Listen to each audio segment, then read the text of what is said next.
serait pas temps de refaire des petites anecdotes? Hop là, pour ceux qui connaissent pas le concept, c'est tout bête, je vais vous raconter des anecdotes que j'ai vécues à travers mes stages ou mon parcours professionnel. Aujourd'hui, je vais vous raconter 2 anecdotes que j'ai vécues en tant qu'infirmier aux urgences et en réanimation. Alors, je suis un peu triste parce qu'en fait, mes petites chioles, on les voit pas beaucoup, hein. Bon voilà, en tout cas, sachez qu'elles sont là et qu'elles sont bien en place.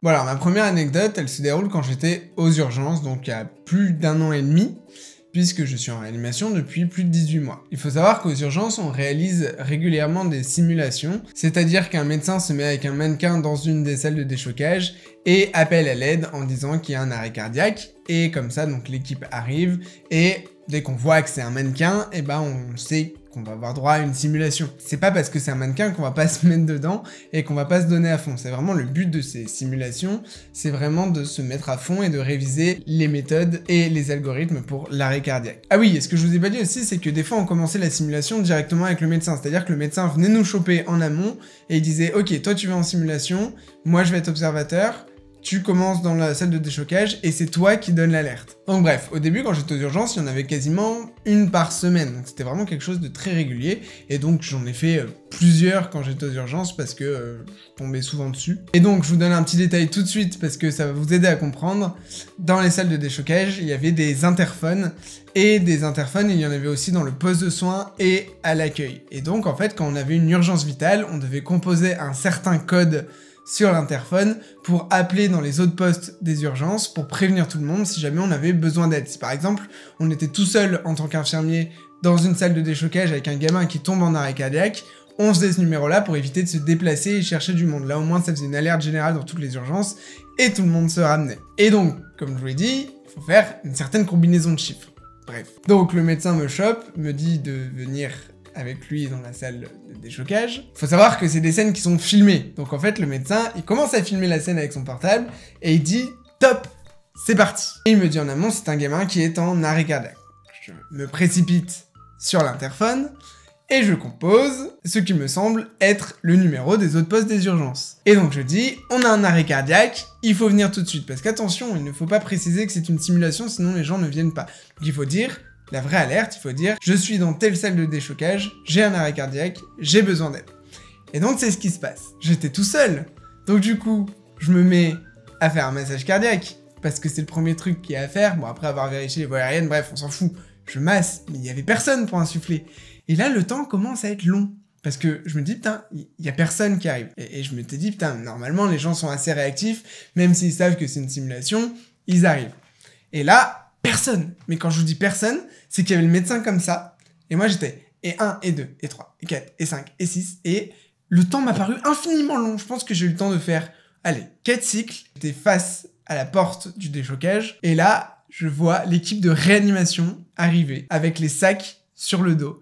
Et le réanimateur, qui me regarde, je le regarde, et je me sens très très seul à ce moment-là, parce que en fait, je suis devant un mannequin, en train de continuer mes compressions thoraciques. Le mannequin n'est pas du tout insufflé. Voilà. Et on se regarde comme ça. Et là, le réanimateur se tourne vers le médecin et il dit « Je pense qu'il va falloir revoir vos procédures de simulation. » Mais avec un masque sur le visage, mais vous imaginez même pas comment je me suis pissé dessus. Et vraiment,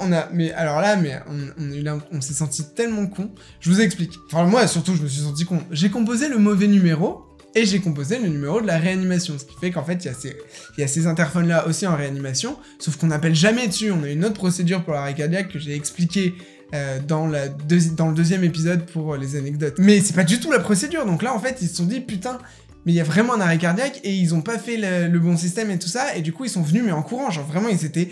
Tu voyais qu'ils avaient les gouttes, quoi, ils avaient descendu les escaliers en courant et tout ça, pour un mannequin, qui n'était même pas bien réanimé.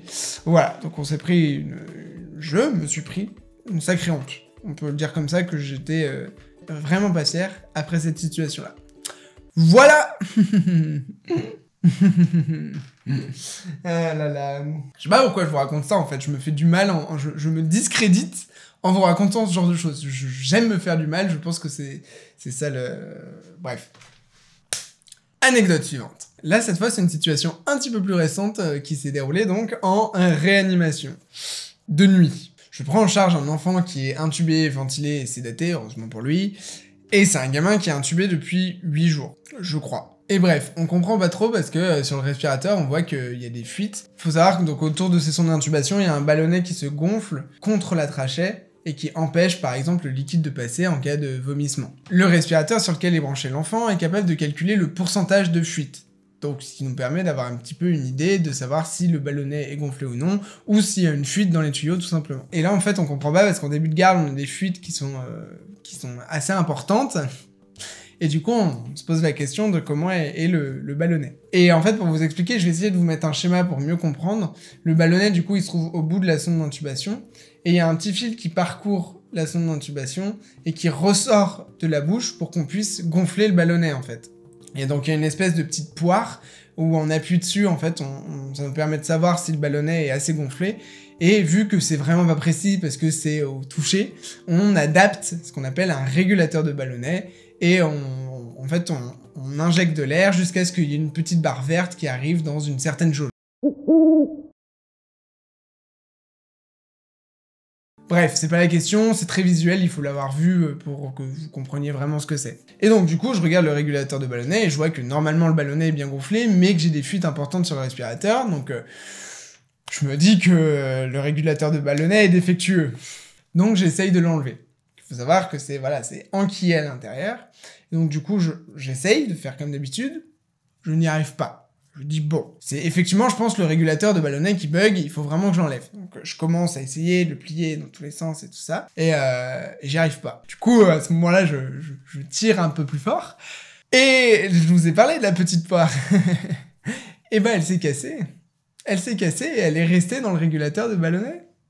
Sauf que du coup, au bout de la petite poire, il y a une valve anti-reflux qui permet que quand on gonfle, l'air ne s'échappe pas. Et bah non, là vu que ça s'est cassé, plus rien n'empêche l'air du ballonnet de s'échapper. Et là je me retrouve avec les deux pièces dans les mains et je me dis mais what the fuck, dans un premier temps. Deuxièmement je me dis putain, qu'est-ce que j'ai fait? Troisièmement je me dis c'est pas moi, c'est le régulateur. Effectivement, après coup quand on en a rediscuté, on s'est dit qu'il y avait un problème avec le régulateur de ballonnet et qu'il était vraiment coincé dedans et que voilà. Ou avec tout simplement le raccord de la sonde d'intubation qui expliquait qu'il y a des fuites. Voilà, j'ai pas l'impression d'avoir énormément forcé. N'empêche que le régulateur m'est resté dans les mains et qu'il restait un petit bout de tuyau qui pendait avec rien au bout, donc le ballonnet devait se dégonfler. Début de nuit, hein, début de garde, il était 22h, un truc comme ça. Je vais voir le médecin, je lui dis « Hey, le ballonnet de l'enfant là-bas, bah, il marche plus. » Donc là, il me fait « Comment ça ?» Du coup, là, je lui dis « le régulateur, il m'est resté dans les mains. » Je suis désolé. Je m'excuse, enfin je me dis mais le mec il va me prendre complètement pour un con, heureusement que c'était un médecin que je connaissais et tout ça, mais je me dis mais quel bolos. Et je me dis mais qu'est-ce qu'on va devoir faire? Et là il me fait bah on va le réintuber. Et là en fait à ce moment-là j'avais pas réalisé que ma connerie, ou enfin que ce que j'avais fait, je sais toujours pas si c'est moi qui l'ai fait ou pas, allait entraîner ça en fait. Je sais pas ce que je m'étais imaginé dans la tête, parce qu'effectivement quand tu réfléchis, c'est pas réparable ce qui est cassé. Donc t'es obligé de changer la sonde en entier. Et donc du coup on s'est retrouvé à 22h30 à essayer d'enlever complètement l'air du ballonnet, parce que maintenant qu'il n'y avait plus la prise pour mettre la seringue, j'ai dû adapter une aiguille, l'insérer dans le tuyau et essayer de pomper l'air comme je sais pas quoi. Bon, heureusement, l'intubation s'est très bien passée. L'enfant a une sonde toute neuve, et après quoi on m'a dit que voilà, avec l'usure, c'était un gamin qui était intubé depuis pas mal de jours, avec l'usure, etc., c'était quelque chose qui était possible. Je peux vous garantir que je suis très doux avec les régulateurs de ballonnet maintenant. Ça m'a servi de leçon, mais apparemment c'est pas arrivé qu'à moi, et quand j'ai posté ça sur Twitter, on m'a répondu des trucs du genre, c'est classique de couper le régulateur de ballonnet, par exemple quand on coupe un pansement à proximité, c'est déjà arrivé plein de fois. Ça m'a rassuré en me disant que bon, voilà, c'était un classique. Non, en vrai, j'étais pas fier du tout, et je me dis quand même que le gamin a dû être réintubé à cause de ça, donc je m'en suis voulu un petit peu. Hop, j'ai une petite anecdote qui me vient en plus, qui est minuscule. Quand je parlais de découper, il y a déjà un médecin qui a posé un cathéter, et qui, en coupant ses poings, a coupé le cathéter qui venait fraîchement de poser. Et là, je me dis que tu dois avoir un seum intersidéral, parce que je crois que c'était galère en plus. Tu viens enfin d'y arriver, et tu coupes ton cathéter.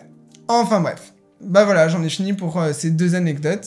Je suis content d'avoir refait ce concept, parce que c'est toujours cool de raconter les petites merdes qui m'arrivent à l'hôpital, et que vu que je suis un peu un boulet, bah il m'en arrive pas mal, donc j'ai des choses à raconter, et j'ai toujours des super retours, donc c'est que ça vous intéresse. Et encore une fois, je ne sais pas pourquoi ça vous intéresse, si c'est pour vous foutre de moi, ou si c'est parce que c'est rigolo. Mais bref. N'hésitez pas à me laisser votre avis en commentaire, à partager la vidéo si elle vous a plu, et à vous abonner, si ce n'est pas déjà fait, bien sûr. Pour les étudiants, je vous souhaite de bonnes grandes vacances. Pour les autres, bah, j'espère que vous avez des vacances pour profiter un petit peu quand même. Et je vous dis à la prochaine. Salut!